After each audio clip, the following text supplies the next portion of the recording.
Hello traders, welcome to Zio Traders. So today we'll be analyzing USDJPY. A few weeks ago, we made analysis on USDJPY and it has actually been going as planned, right? So on today's video, we'll be doing that same analysis again and see where USDJPY is possibly going to go from where it is right now. So before we take a look at the technical perspective, let's quickly see what the fundamentals is saying, right? Because this is actually what moves the market.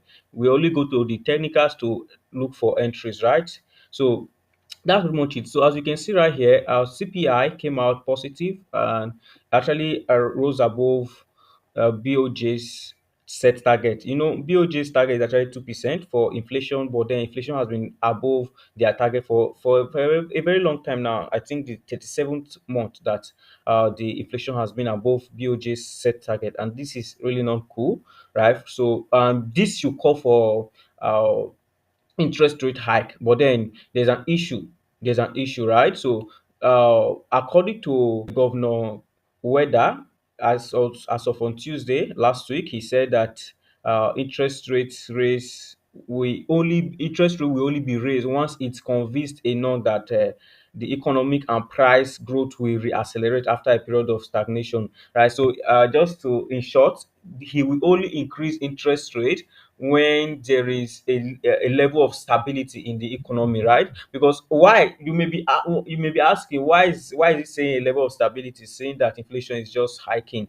But if you look at their GDP, which measures the economic strength, GDP is shrinking. It actually shrank to 0.2% QOQ of which is quarterly, the first quarter of 2025, compared to the market expectation of 0.1% for.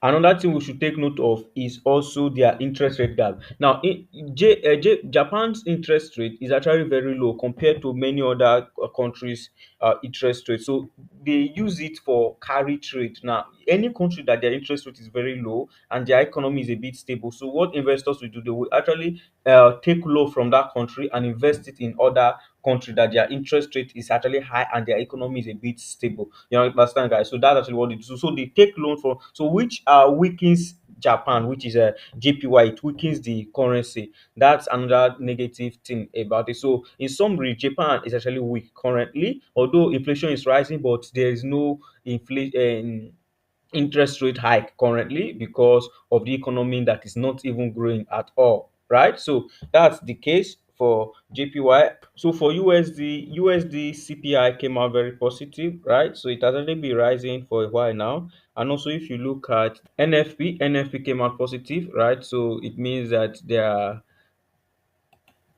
jobs created, people are getting jobs and all of that. And also CPI is up. It means that the economy is actually growing currently, which is US economy is growing. And although Donald Trump called for interest rate cuts by 100 basic points, but Federal Reserve, they don't want to because of inflation. So because of the inflation resilience of the labor market, they don't want to currently.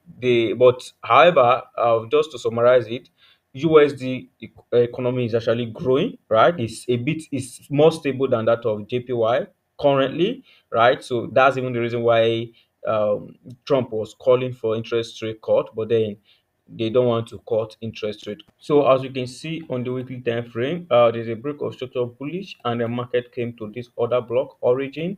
And then what do we see right now? There's a level of is about to go higher to take out this next high, which is to break another structure.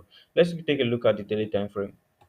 So on the daily time frame, we see there is a change of character and a break of structure bullish, and price came to this order block the same way it came to the order block on the weekly time frame. And what do we expect from the order block? We expect a bullish continuation.